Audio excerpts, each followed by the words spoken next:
him. Well, the coaches always talk to them before the match, but no, coaches are not allowed in the booth. As soon as the game starts, they're out. Yeah, everybody's out. Yeah. The only person in there is the admin. Do you think that will change in the future?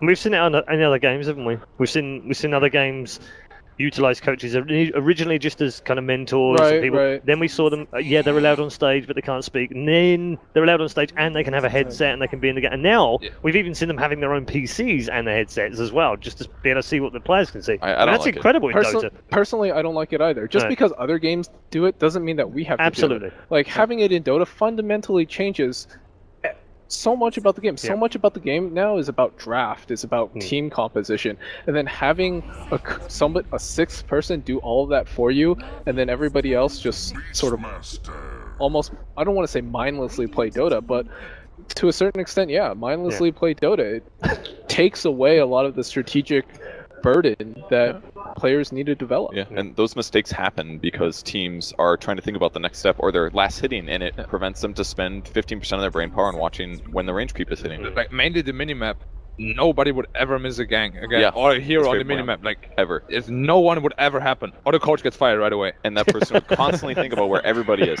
Black's already thinking about his future right now. I think he's getting worried about being fired or something. We are into the draft. It hasn't shown anything in particular strange so far. We've got a Beastmaster first pick and a Sunray hero first pick as well. No real surprises. The only slightly surprising ban here, I think, is Bounty and Alchemist. Yeah. And even Bounty. Like, Bounty is ignored some series, other series he's prioritized. We didn't see Navi pick it in their earlier set, but it's a hero they can run.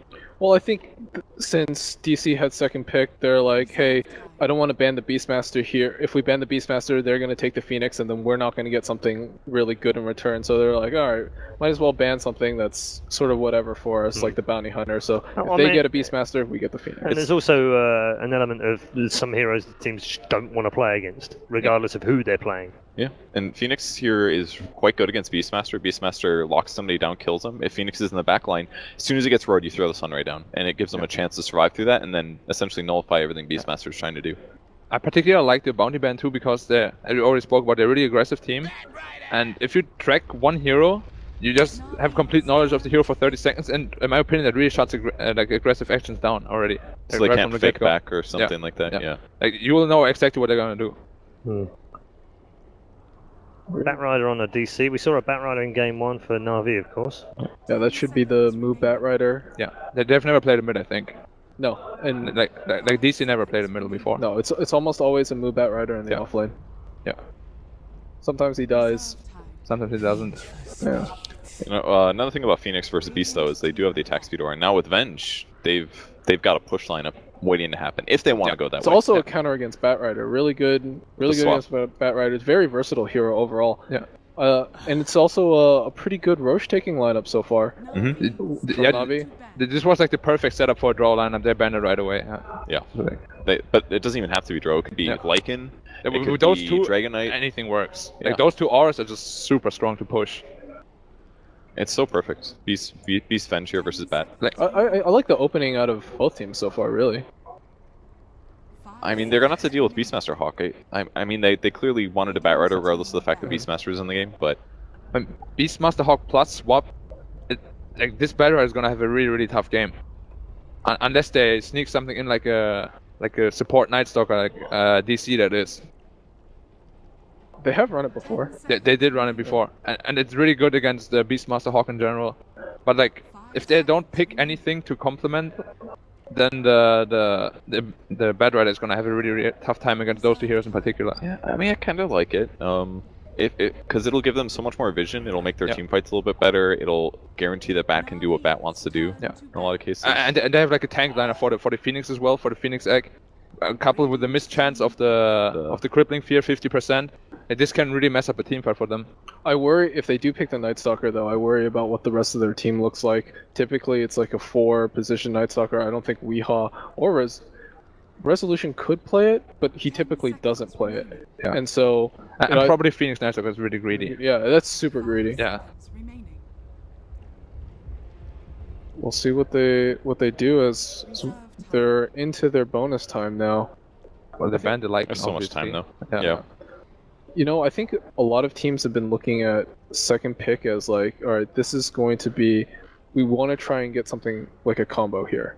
Yeah. You can't do it now because of you can't do it in succession now because of the change to to captain's mode. But like, what are you guys thinking out of DC? Rasta. Wasn't gonna guess that one. That was really far down the list. Gives them some lockdown. They can do things like put wards near the egg to keep them alive. They can clear necros really easily. That'll be kind of nice. But But he has to be positioned 4 surely. Like I don't like position 5 Rasta at all. I don't really like this either. This is in the same vein that we talked about the Night Stalker. It's really like greedy. Really greedy. It is really greedy. They can really punish their lanes. If they go aggressive, they don't have any means to shut it down really. I also don't like. They didn't need to pick it this early either. Yeah. It's not like they're gonna ban or pick Rasta. Depends what their 4th pick is. If it's Yeah. Meepo, then yes, then it makes sense. Oftentimes when this happens, that's I think the same thing. But then Picking it Meepo turns might be around. super risky. There's still a Sven in the pool. With those 2 heroes already. What if it's something like they're gonna do Ursa right now? Like Shadow Shaman's got a combo with something, right? Either a tower pusher. Yeah. I mean, right now it's looking good against a Weaver. Now they've got a hero that has lots of disable. I'm actually surprised they picked Weaver after the Rasta.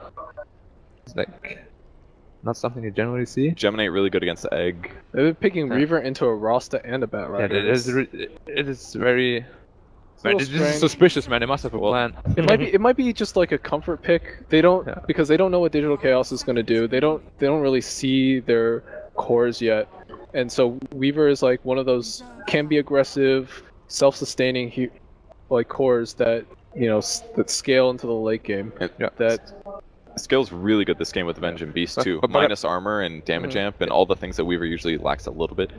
I just think though a better complementary for the Na'Vi lineup would have been a Juggernaut. Would have added to the push power still, and is really good against 3 of their heroes too. Yes, but once Shadow Shaman gets Blink Jug is way worse because then they could always consistently set up. I mean, Weaver, if he survives through the nuke, he goes full HP and he just starts killing people. I don't know. I really agree with Black here. I think Juggernaut would have been great because how long is it going to take for that Shadow Shaman to get a Blink Dagger? But even after, they still have to swap them out, save them. Then you Mhm. put up the healing ward. yeah, If it even gets to the point where they can kill them, because if Beastmaster gets the Necro up with the healing ward, their pushing power is insane. ooh, so we got a puck out of Digital Chaos. That's probably going to be a resolution puck, and I think Yeah. we will see something very, very late game hard carry out of Digital Chaos for Wii. Must be like something like a Spectre. I like complement. Spectre. Yeah. I'm not sold on the Meepo here. No, Meepo, I don't think it would be a good pick here. What about like Ember Spirit? I don't know. I don't like Ember either, just because you're picking Ember into a Beastmaster. There's Venge is like decent against it. Yeah. Well, not decent. But it's like whatever, but it's just another additional disable for the Ember. And then, I mean, Navi could pick something up. Well, they pick up the Rasta. They picked up the Rasta though, so that might imply something like a carry that can't really push towers like an Ember, but not really sure where they want to go with that. I like Spectre a lot for DC. Like, Spectre is amazing with their whole lineup for sure. Like as soon as Puck reaches Yeah. 6, they can make anything happen. Same as Bad Rider. But I'm pretty sure Navi will ban that hero.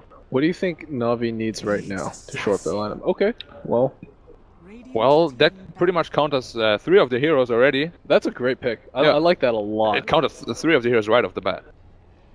Especially a new change, or well, not new anymore, that you can Carapace out of Invis, you can really mess up a Puck too. Yeah, you can mix up the Puck, the Bat Rider, Yeah. and the Phoenix. Yeah, the Phoenix, You just all of those. Carapace, run into the Sunray. Yeah. Hey, your most imbalanced skill right now is gone. Yep. And it's Mana Burn is also great against all of their heroes right now. I mean, obviously, Bad Rider's gonna jump in, your Carapace, Bad Rider's dead. You probably don't even need to swap him out at that point. You just like kill him. Kill him off right away. They banned the DP. There's so much like minus armor and physical damage coming from Navi though that I'm a little worried about DC's lineup slightly. Yeah. Like the carry can't be like a man fighter. There's no way a man fighter Yeah. would ever work. I mean, it's just something like an Ember would. Like they need something like that. They need an something- elusive carry. It's to be very elusive. That's Yeah. why I said it. Like if they go Spectre, yes, it combos amazing with Puck, Bat Rider, all these like offensive setup heroes. Yeah. But if it gets to a position where Weaver's farm is even semi-comparable, Weaver's going to shred a Spectre really I hard. mean, Ember is also not the greatest against. I agree Nyx as completely. Yes, but he can jump around and sleight of fist dodge and I think they might have drafted themselves a little bit in the corner there. DC or Yeah, DC. Well, I think it was less DC drafting themselves in the corners. Navi just made a great pick with Nyx. I gotta Yeah, give him credit, that's good. man. It's That's really good. Wait. This is Solomon Nyx Assassin then. Yeah, that's fine. Yeah, that's completely fine. Or mid beast. Yeah, it could be either of the two. I think it'll be a mid Nyx though. I think mid Nyx is really good against Puck. Like, you just mana burn him twice. He's completely out of mana. If you he just orbs, free from the lane. if he orbs, you can carapace the orb. That's really good. And you get a really early blink on Nyx if you go It's for that. also a PMS hero. Yeah. Do you change up the lanes as DC? Do you put like Batrider? No, you won't do puck off No. lanes. So I guess they're kind of forced to do that. No, like, I've never seen DC run Batrider out of off lane, so they're definitely put it off lane no matter what. Puck should be middle, and they will pick some clings. Is he going to Orchid this game to counter? Like I said, they don't. He doesn't need to counter Weaver. They just need damage. It's not the worst hero, but generally for me, Beastmaster hard counters clings. Like in with gems. yeah, and vision. they have no Yeah. saves for him either.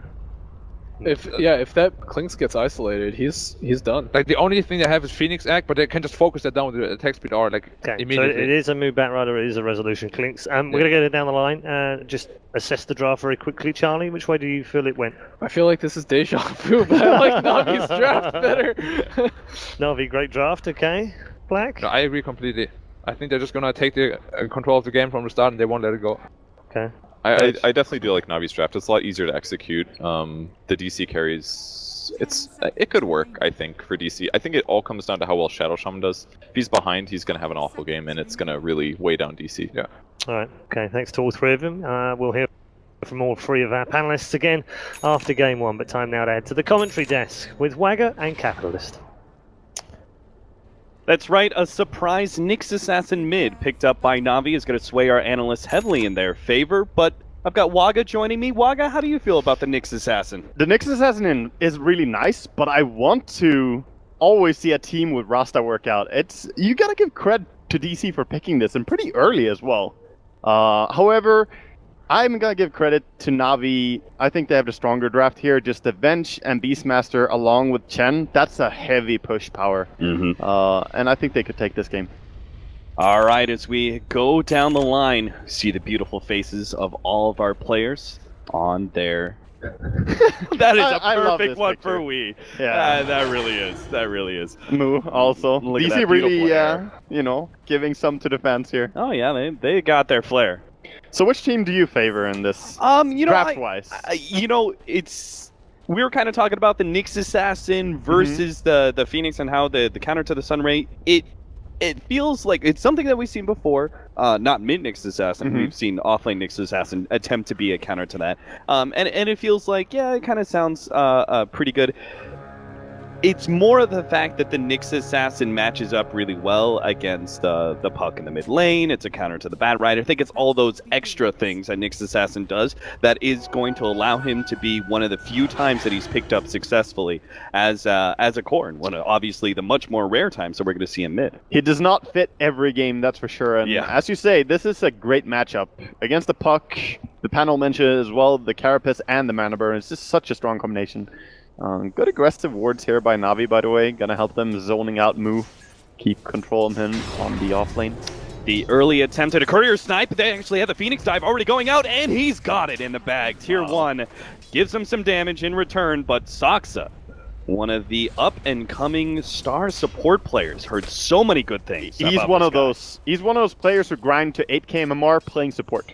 So he's pretty good. If that doesn't say enough, I don't know what is. We see the breakdown of our lanes. Moo matched up against Digiron, Seneko, the mid lane, Weehaw and Dendi going at it. Obviously, Dendi missing out on his courier is going to be a little bit of a sore spot, but still. He'll still be fine though, I think. Nyx Assassin has great HP regen, and he still has an Iron Branch he can plant, so he should be good. Batrider just trading hits a little bit with Seneko, trying to get experience on this lane. Unfortunately, poor Moo, as strong as Batrider is against dual lanes, because you just harass that support with sticky napalm and everything, it still doesn't quite match up to the way that Beastmaster just jungles effortlessly. So General will be probably slightly ahead as we go probably 6 or 7 minutes in.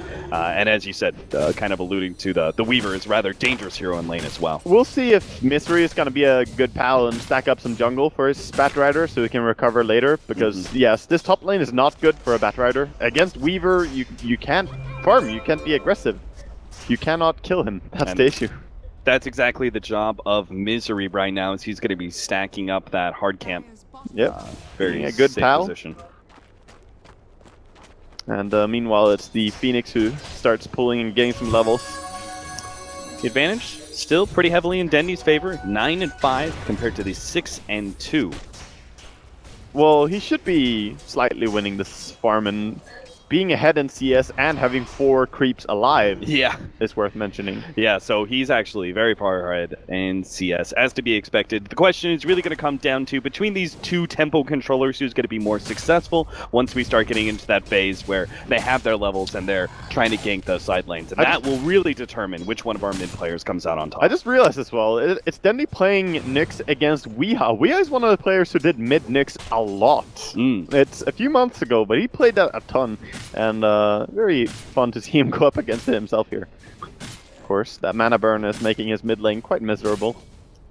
Saksa in return. Oh, looks like they may have Moo locked down. They managed to get the missile onto him. Ditchira going in for the dive. The last little bit of extra damage coming out from Ditchira successfully claims our first blood against Moo.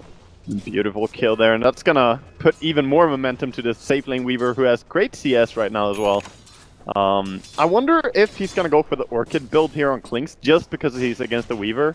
Sometimes you want to punish that. If you get the Orchid early enough, there's no Lincolns, there's no defensive item yet, you can take control of the game a little bit. Or if he's gonna go the Desolator build, which is safer. Yeah, it's definitely the Desolator build is the build that we're seeing pretty much all the time on Klinks', but I think you're on the money there. I think this is one of the few times that you really gotta consider, at least, that Orchid, just because you know Weaver's going to be such a problematic hero once he's able to get that Lincolns, because at that point in time, then your Batrider becomes a little bit more questionable as to how well he's going to be able to shut down that Weaver. It also doesn't matter if he gets the Lincolns eventually, because then you still have one more thing to pop it in a team fight. Right. Oh, bottom. Chen is just coming here to make sure that General can have impact on the lane. Yeah, Not and much more than that. he also sees this stack, so Juicy. This is supposed to be the Batriders. He's supposed to be able to work with 2 different stacks here. Doubt Navi are really going to be able to take too much from here. No, I think if he gets the Persuasion on the other Hellcaller, he could do a lot here, or the Tormentor. Oh, yeah. So he could have double blast. Yeah. That would actually be a really good call. There we go. There it is. Unfortunately, he had to lose his other State of Blast, but that's okay. One more comes out. Moo is now here, but he doesn't have his Firefly. Oh, Mystery. They are going to have the wraparound, though. They're going to try and use all 4 heroes to get the kill onto Artstyle. They're going to be able to lock him in, and General just goes for the TP out. He's like, see you later, Artstyle. I appreciate everything you did for me in this lane.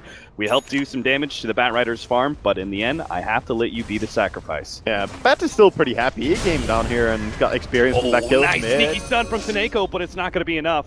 Dendy unable to follow that one up, it seems, as he didn't quite have enough mana at the time.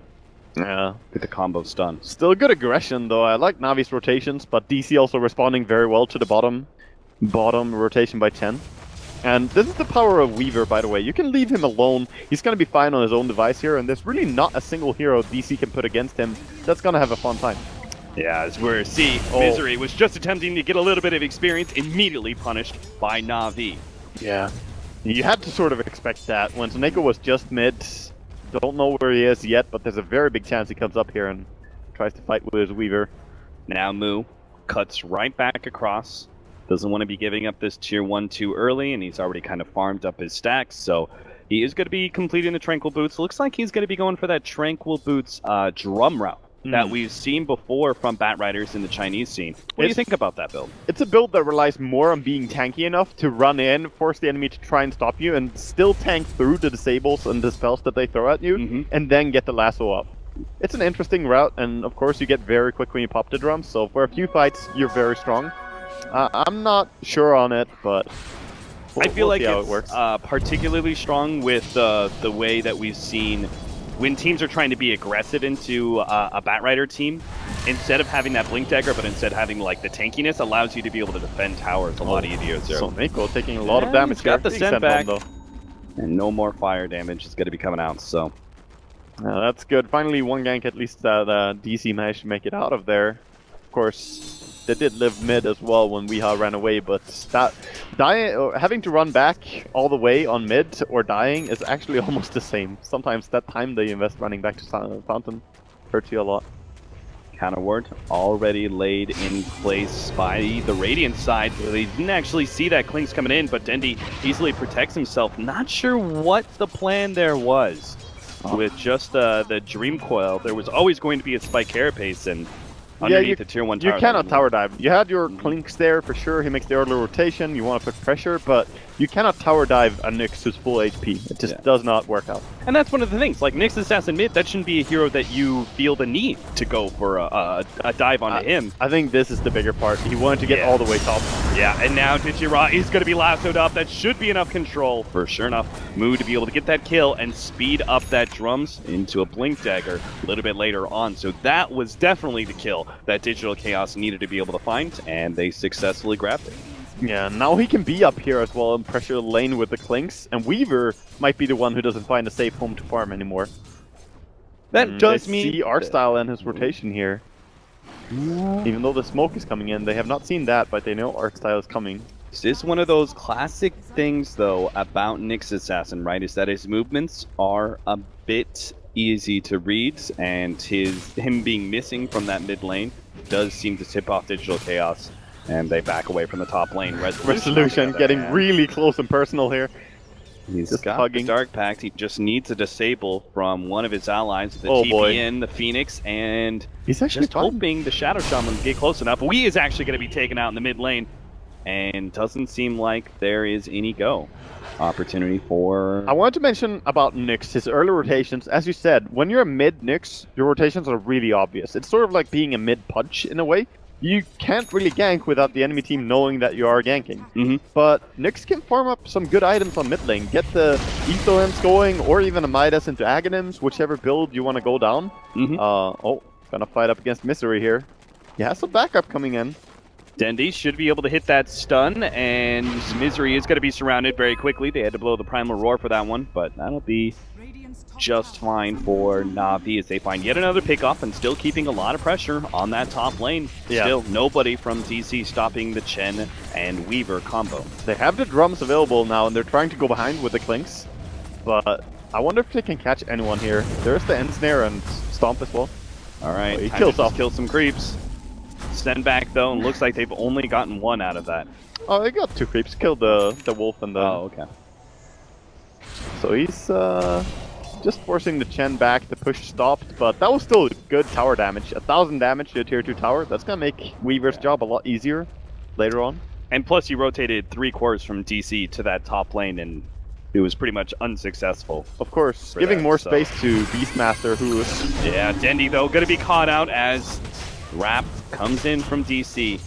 A lot of early rotations here. It comes down to the Klinks a lot as well. Just moving your carry aggressively here is DC. And that is kind of one of like the signature things about Klinks, right? Is that he outputs a lot of physical damage, but it's also the fact that he comes online rather quickly when it comes to movement around the map. You could see up at that top lane, Dichira just pushing back the Batrider, but it's mid where most of our attention is going to be, is that tier 1 tower should be going down here. The question is whether or not Na'Vi get the deny up against the Serpent Wards. And... oh, they don't. Missing out, but still they are able to farm up the Shadow Shaman wards, and that's a decent chunk of change back into Na'Vi. That is a lot of money, and you were mentioning the Klinks and how he comes online a little bit earlier. The thing about him is, he comes online aggressively. Some carries, like Lifesteer, great at counter TPing. We see good Dust coming in here, actually gonna punish the early rotations now, maybe. Yeah, Resolution turns around, actually just goes for the Courier, does successfully get it, and now... at least he gets a little something in return. I can't believe that Courier just died like that. It should have been just a free pickoff on Klinks. Yeah, I mean, money-wise, he actually put his team ahead in that little exchange. Of course, getting a kill and the experience you get, the downtime on the Klinks, it definitely hurts more for DC, but good consolation prize. Dendi, skittering around here, is going to find an opening between the tier 1, tier 2, was looking for any kind of rotation. And now, I think he's looking for the Batrider to farm up the offlane camp, but Batrider is obviously instead sitting in DC's very own jungle. This Shadow Shaman is having such a nice game. Courier died twice this game, the tower is already down, and he got the last hit on that tower. So he's looking to get a pretty early Blink Dagger here, and that's when Weaver actually has to worry about him. Yeah, we are going to have this monster timing from DC where they've got tons and tons of initiation if they can actually get that Blink Dagger online early, because then they'll have the Bat Rider as well. Oh, yeah. They'll have Puck to be able to jump in, get the silence. He's a pretty notorious hero against Weaver as well. So they will have this period of time where it's like the smoke 20 on minutes. smoke. It's happening. Na'Vi, though, they're only bringing 2 supports and offlaner, and DC will be able to get the first disable in. Moo trying to be able to stop this one, but General already going for Soxa and unable to get off the Supernova in time. They're getting a lot of fire damage out. It looks like Na'Vi may lose a couple of their supports as Seneko is going to be chased down by Misery. Dichira managing to get some damage onto Moo, while Weeha did clean up the other supports. So Dichira actually still going for Moo, hoping that last couple of auto attacks would be able to finish him off. And dancing around, but DC... There is a ward down. They have to be a little bit careful going in there. Of course, everyone is down on this bottom lane. General is just walking in like a boss. He does not want to be careful. DC draws back underneath the cover of their Tier 1 tower, and Na'Vi did try and surround that Tier 1, and we're considering going for some sort of pickoff, but not going to happen. Ooh, Dendi spots Resolution right next to him. Dendi also very close to his timing here on the blink, which I assume he's going for. If you want Ether Lens, he already would have it, so can only assume that's going to be the build from him. Yeah, I think that does make sense. You want to be able to put some pressure. Like, first of all, you need fast responding to both Sunray, right, as well as Bat Rider. Yep. If he's lassoing somebody back, you want to be able to jump in there with your Spike Carapace. And there's just so many heroes he can counterplay right now. If he has max level Carapace, which is getting closer to, and he blinks in, then Shadow Shaman can't use his nuke, Puck is really easy to counter, and pretty much everyone, apart from the Pork Banks. Maybe stop a Shackles from that Shadow Shaman, a little bit faster if it's on someone else there. Many opportunities for Dendi to be a counter initiator here. I would love to see General just farm a little bit more, because getting this max level on Necronomicon would be really important for him. Right now, controlling runes a little bit and thinking about rotations. It seems like Na'Vi are trying to hit DC where it hurts just before that timing that we were talking about with the Blink Daggers and everything else. It seems like they're trying to hit Digital Chaos and slow down that option, because they could just be sitting back and farming more on both General as well as Dichira. But instead, they're playing a lot of 5-man into the Radiant Jungle. Big problem, though, they've yet to take that Tier 1 tower, and DC are playing around that fact quite well. There's also this ward that has been spotting them for a long time, and DC can make the comfortable decision. What do we want to do? Trying to go for the Axis into Aurora here, but gonna back out immediately. Catch Misery with the Swarm, and a little bit more vision from the Vengeful Spirit as well, but DC, they're still close enough together that there isn't really a clean opening for Na'Vi. How good would a hero like Ember be in this game? Look at the other lanes, like nobody farming, nobody split pushing, everyone just posing for this bottom lane right now.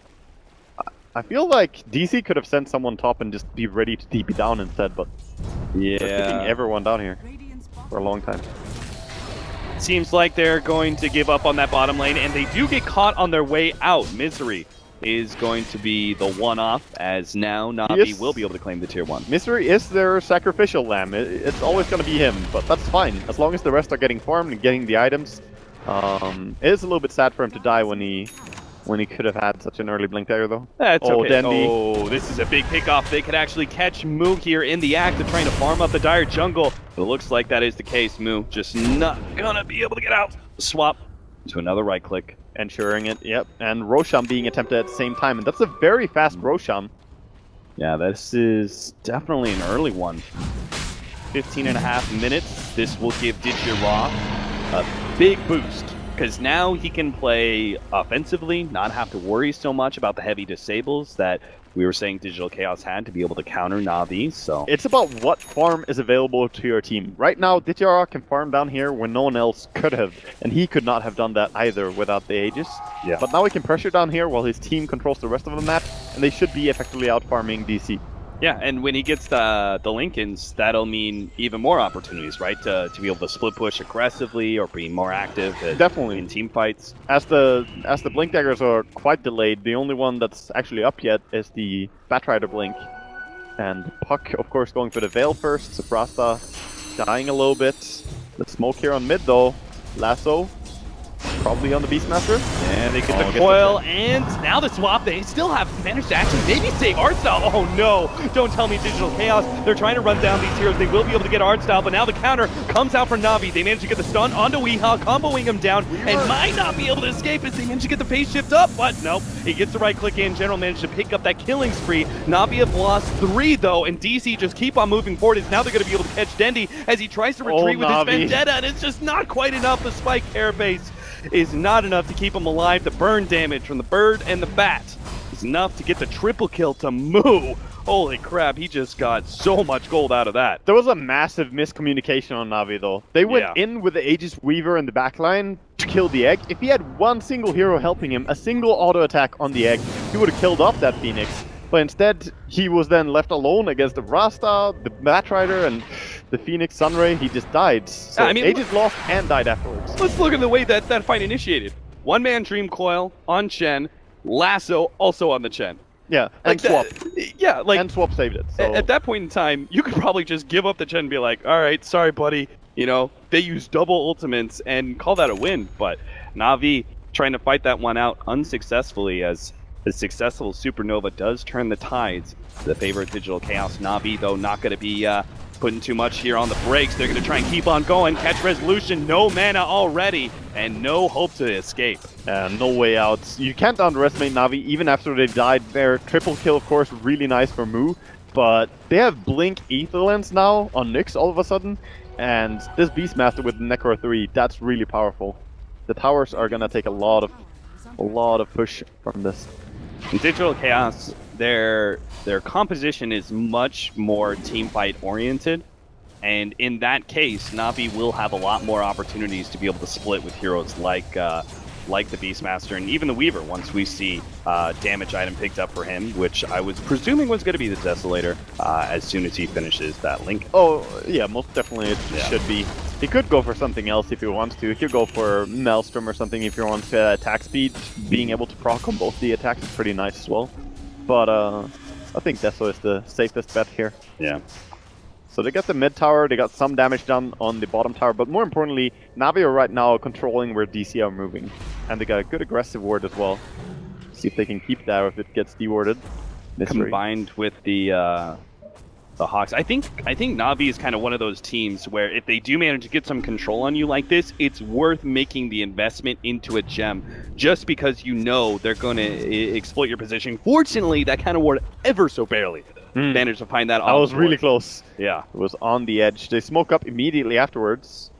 See how Na'Vi are gonna play this out. They're grouping up on mid, looking to smoke on their own, I think. Or no, they don't even have one. I'm not sure. They're just backing out and playing safe. Yeah, I think that was the smoke call. I think they assumed that there was going to be a push through mid. They are to try aware. and catch a hero, and that's why immediately They're pinging bottom, but they're pinging bottom to indicate that hey, no one's farming the tier 2 here. The push is coming into a tower, and no one's taking the money. That's kind of suspicious.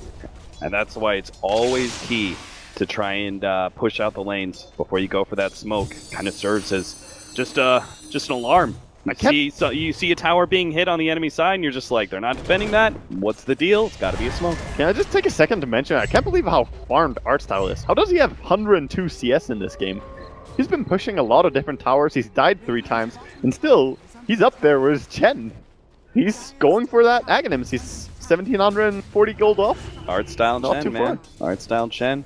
Yeah, he did play Chen Enchantress almost exclusively in Dream League in the playoffs, and they had a very good run with these 2 heroes. He also plays Disruptor really well, but they play well around this. So. Might be a good idea to go back to the ban both junglers against Na'Vi. We'll see. You just can't do it though. Maybe in the second phase, but when they open Bench Beastmaster, you have to get rid of the Drow and Lycan. It's forced by their first picks. So good way of drafting by Na'Vi. Oh, Dechara though. He has the Lincoln, so he's a little bit safe, but that Ether Lens on Shadow Shaman can be quite deceptive. Yeah. Those long-range disables. We've got the Force Staff as well on the Bat Riders, so there are opportunities for quick plays. And let's not forget the AoE silence. Lincoln's not going to do much about that, but the initiation is down from Na'Vi. They blow up Moo. And Quick now, plays happening indeed, Capitalist, as Dandy goes in. turn from tier 2 to a high ground push, I think. You just forced this one outright, I believe. Oh, you definitely do. I mean, they have decent high ground defense, but not that good when Batrider is dead. Puck is good, but if you're gonna defend with Shadow Shaman, you have to get so close. Yeah, you know DC will be able to... Oh, they jump in from Dendy. He got the spike Carapace and a two-man stun. They're blowing up Weehia. He's already gone. Saksa now going to be swapped into a Primal Roar. Picture perfect execution from Na'Vi as they find the outground opening. That's just Rex. All led from Dendy. That's just Rex. They don't even have buyback. That is so important. Wow. What a nice play. We're talking about how in theory Nyx can work. That was exactly what people dream about doing. Absolutely. Now Na'Vi can back out feeling damn fine about themselves. That came out of nowhere. First, at the tier 2 tower, DC felt, maybe we can defend this one. Oh, we're dead. And then like, oh, they're pushing high ground. Well, we should be able to oh, we're dead again. Yeah, we were just about to say, like, oh, you could say the DC can spam out, but they can't really initiate, right, without a Batrider. But Nyx Assassin Spike Carapace, one of those abilities that will punish you for trying to spam. We saw it there. Oh, really hard, that punishment. So now Chen has the entire Aghanims. He's gonna grab up one of these Granite Golems. Very nice creep to get this early as well. So much extra HP for your team. You're looking at Digital Chaos, who are, I would say, pretty reliant on being able to pop some heroes before they get anything done. That's what these heavy disables and heroes like Puck are all about. And being able to tank up like that, have that Granite Golem in play, is really going to put a lot of wrenches in Digital Chaos's plans. Yeah, it will. Interesting to see that the Weaver, instead of going for a Desolator, went back for the Dragonlance.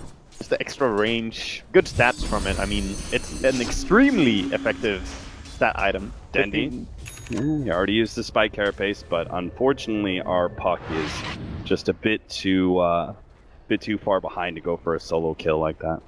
Very elusive hero to try and kill. Smoke coming in mid from DC. Gonna look for something here. Yeah, they gotta find an opening now, right before Roshan. It's a good timing as well. All the lanes are quite pushed, but they're being pinged. Uh-oh, swap back in. Oh, in trouble. Weehawk managed to get the silence up, but he also got stunned up by the Spike Carapace. Now the Supernova goes down, but it's immediately blown up as Na'Vi put their attention towards it as a 5-man crew. Resolution and the only one standing in the middle of everyone with his BKB, doling out damage, but he only can kill one. Dendy managed to get the stun onto Misery. Will be able to get away with the Spike Carapace active as Digirwa will take out that support. And just like that, Digital Chaos call it. Na'Vi's initiation at that bottom lane was just too damn good, and Digital Chaos can't even come back. Na'Vi, they're looking really strong in this group stage. First taking down Secret 2-0, and now going into this game, just making it look easy against DC. Oh, very easy indeed, man. Na'Vi back in form as they are just one win away from being able to take